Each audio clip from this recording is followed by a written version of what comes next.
You're listening to It Came From the Radio. You know, this is Jennifer Lee Feldman. Sometimes I'm Dr. Feldy, but Dr. Feldy is very busy right now with a patient doing lip injections. So right now I'm here with Ren Valentino. Long intro. Warning, he's done a lot. So I want to give you a little clues to what he's done so you're familiar with, what we're talking about today. So he's an actor, an entrepreneur, film producer, movie critic, workshop instructor, and writer. And I'm sure more things, we're not just the work we do, we are other things as well.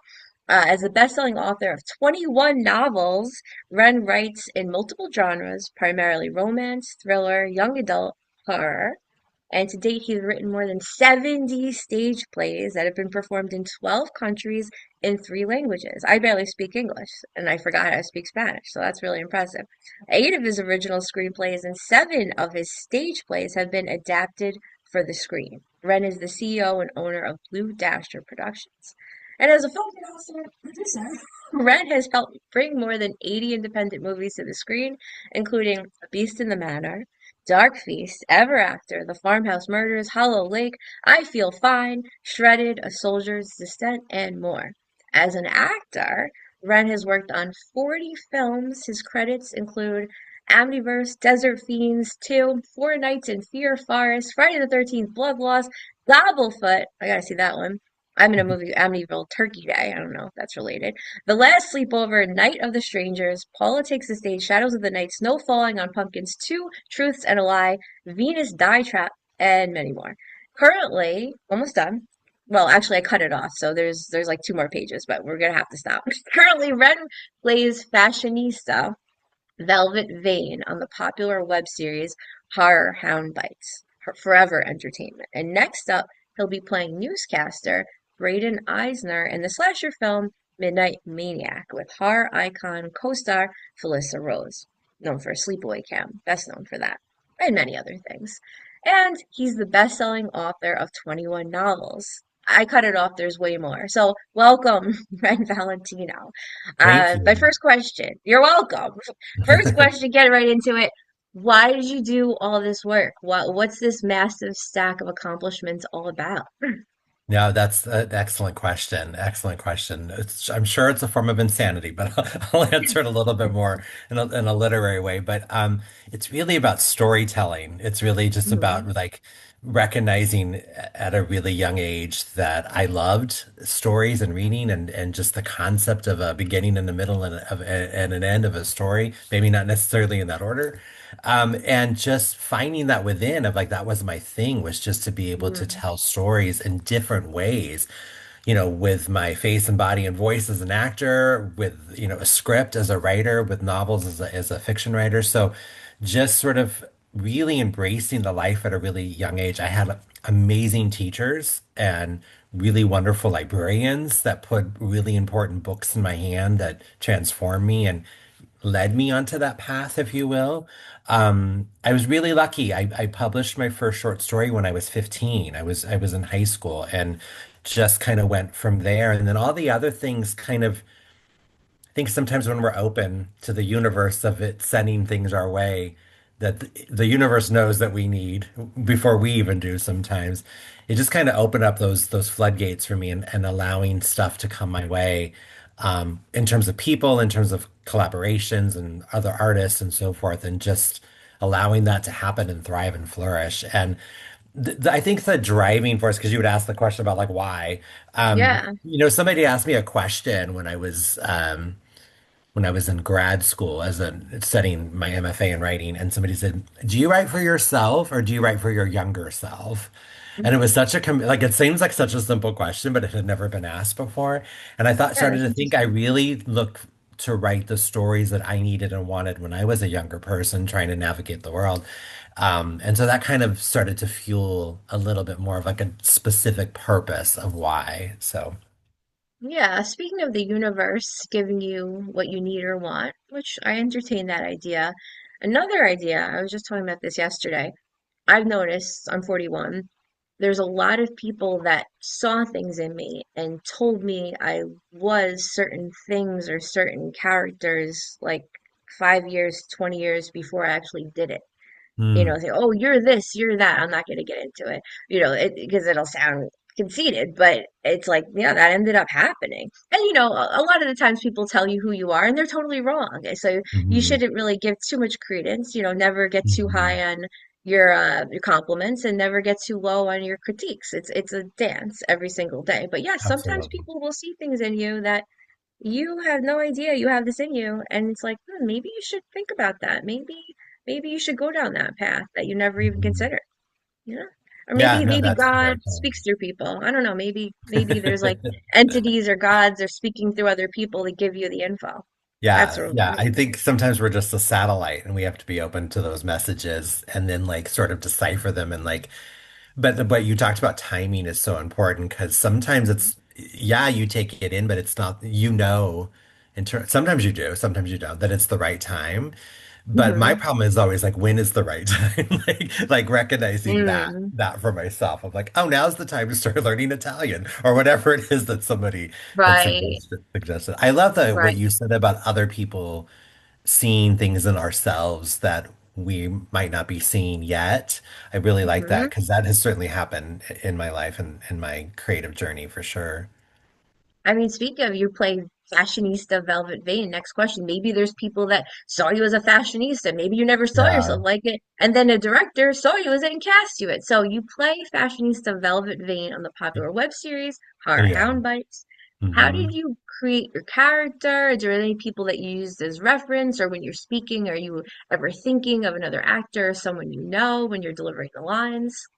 Yeah, those are great questions, and I haven't got to talk about how Horror Hound Bites quite yet, so I'm excited about that. But Mandy Camino, I think is how you say her last name. She writes every episode of that show, and she Mhm. writes the most delicious dialogue for me. Like we talked about the character when they first started producing the show. Her husband Anthony, I think, is the producer and director, and they're together. They're Mhm. forever entertainment. So it's a husband and wife team, which is really exciting to work with, and they can put together such an amazing cast. Like a lot of us are voice actors, and so we brought a lot of those sort of like fun nuances that we had already in our vocabulary and our delivery.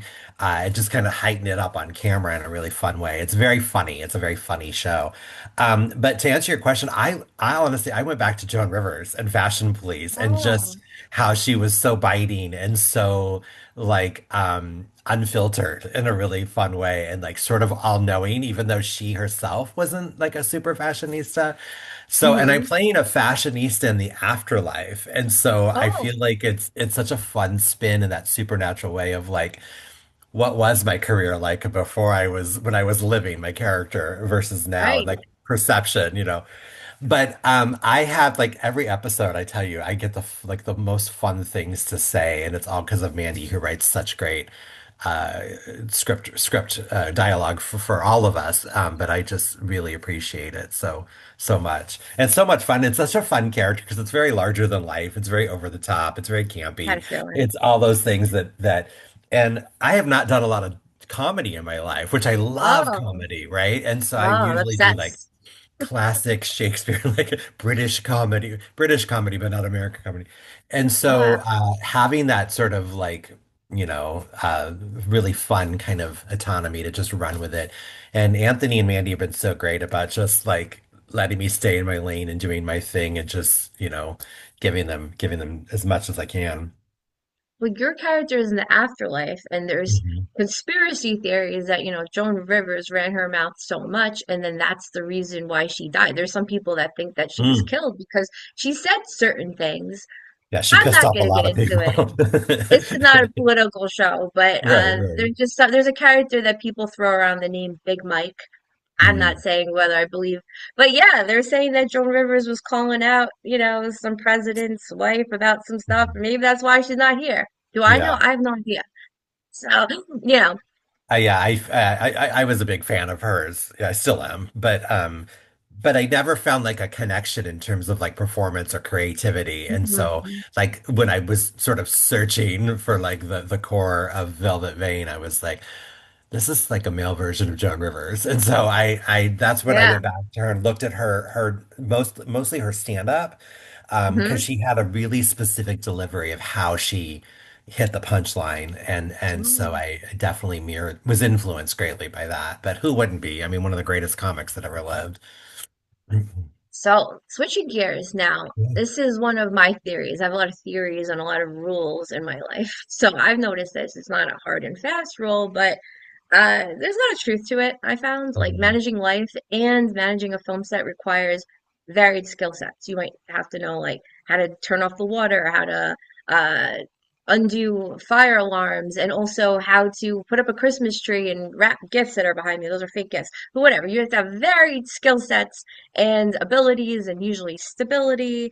You got to be able to put out fires Mhm. metaphorically, and also sometimes the fires are real. I have, marks on my carpet from real fires and photo shoots. So my theory is basically like if one person can manage their life well, there's a chance that they can also manage a film production well, a chance. Mhm. And if they Mhm. can smoothly produce multiple films, I've Mhm. observed many directors produce multiple films.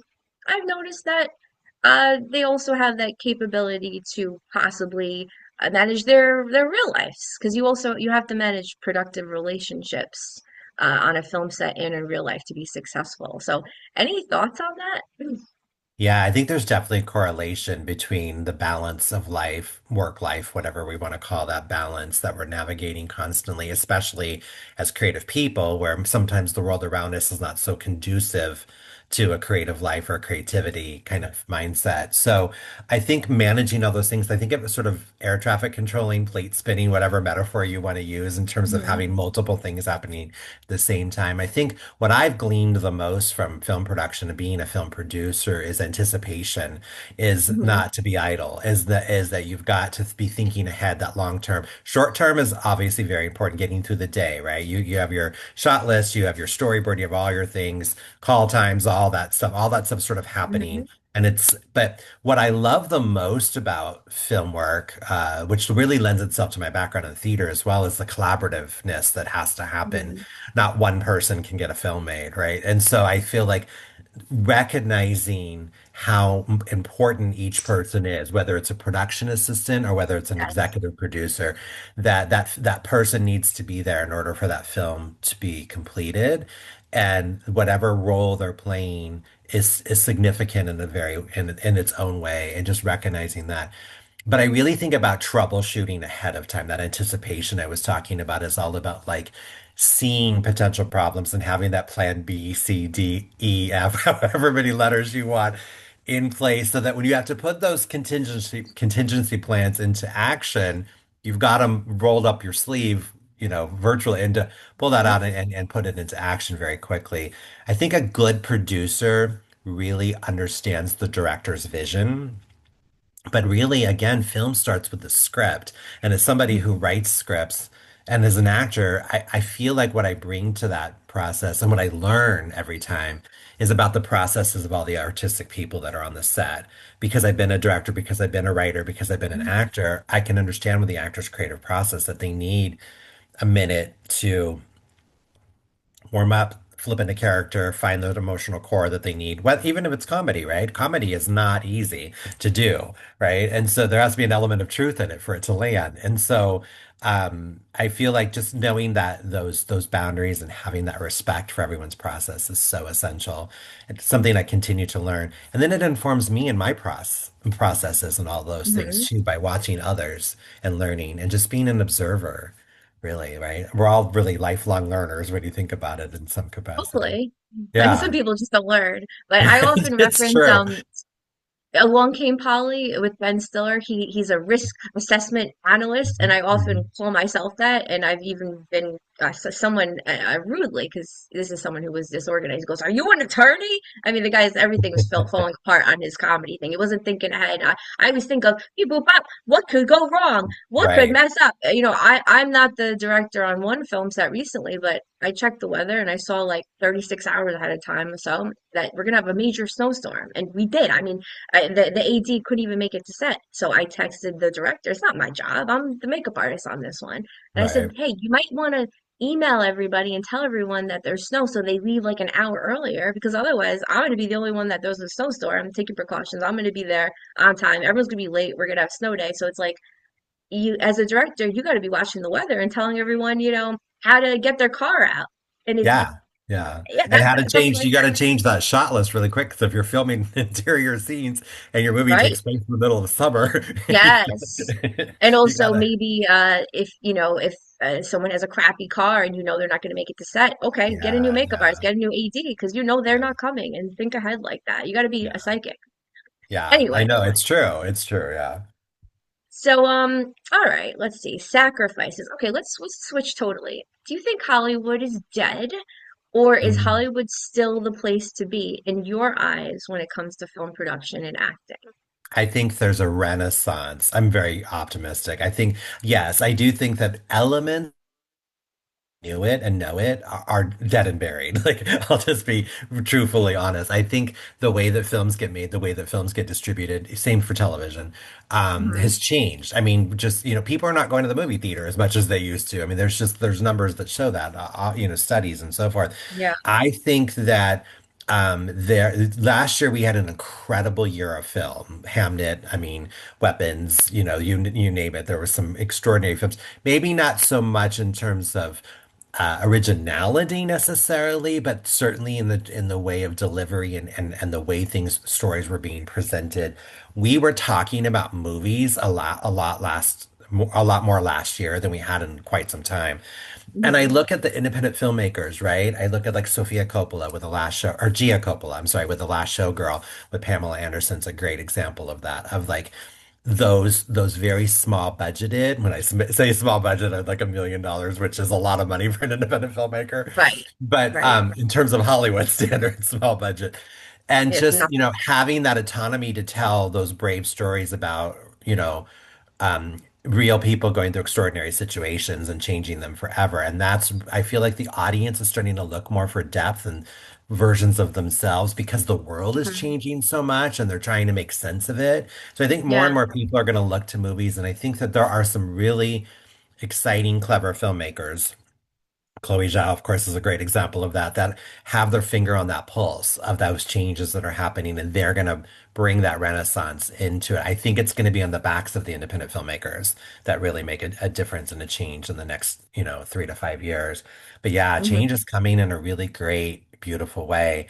I think AI is a consideration for everyone on story writers. Everybody is thinking about that and how that is impacting and how it can impact.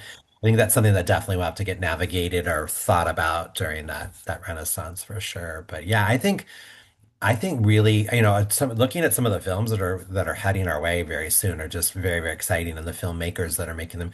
We're getting a lot more global cinema. Like It Was Just an Accident is an extraordinarily fantastic film by an Iranian director that was made in collaboration with France. If anybody hasn't seen that, it's just a very brave, important film. But I believe that the global cinema, international cinema, is going to start to tell stories more mainstream, and get more mainstream attention Yeah. because they can take a little bit more chances sometimes in the sort of the more formulaic that we have to do sometimes in American films. So that was a long answer. No, So, no. I wish this was a longer format because I was just thinking, God, I have three more questions to ask you. We're not going to get to. So I hope you can come back on. I can ask I you would more love to. Thank questions. you. Yeah. And I mean, I get updates on like marketing and Hollywood and tech. So one of the updates I got was that Unilever, I think they invested, I want to say it was like 30 million. It was a number really high in UGC, the user generated content, the Hmm. influencers for people that Hmm. don't know this. And so instead of the TV marketing, these big production companies where you have, all these crazy cameras and huge budgets to make the commercial, they're really going towards the independent creator who just shoots stuff in their living room at home. And that's Hmm. what they're putting their money into right now. So we're going to see people that you've never seen before. Hmm.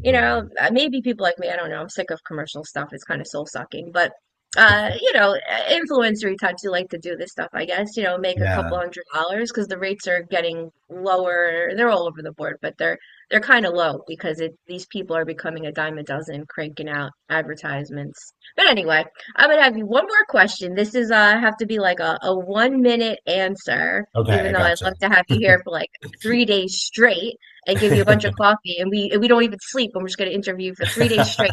How's that? I'm down. I'm It'll down. be it'll be a methamphetamine fueled interview, 3 days straight. I'm just kidding. No, don't do math. Don't do meth. Anyway, No, I'm doing a movie about that, so meth is in my mind. I've I know. never tried it. Don't do I've it. written about it, so I feel you. I gotcha. Don't do it. Don't do it.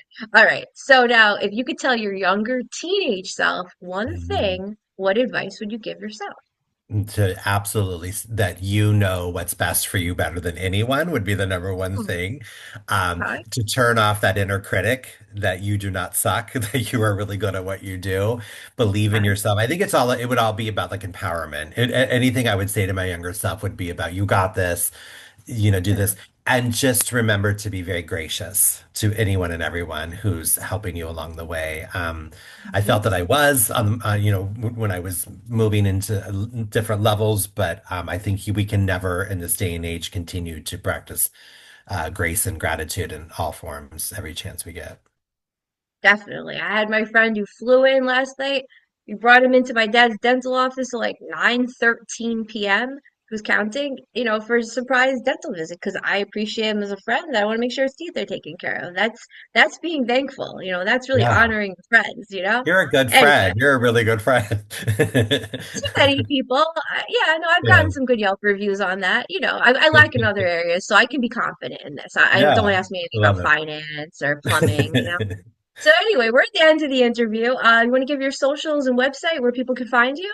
Yeah, I'm at renvalentino.com. All my socials are at renvalentino. Please reach out if I can help or promote or support in any way. I'm always happy to. And that's Ren, WREN. So Yes. that concludes our interview. And now back to the studio with Mark Torres for more It Came from the Radio.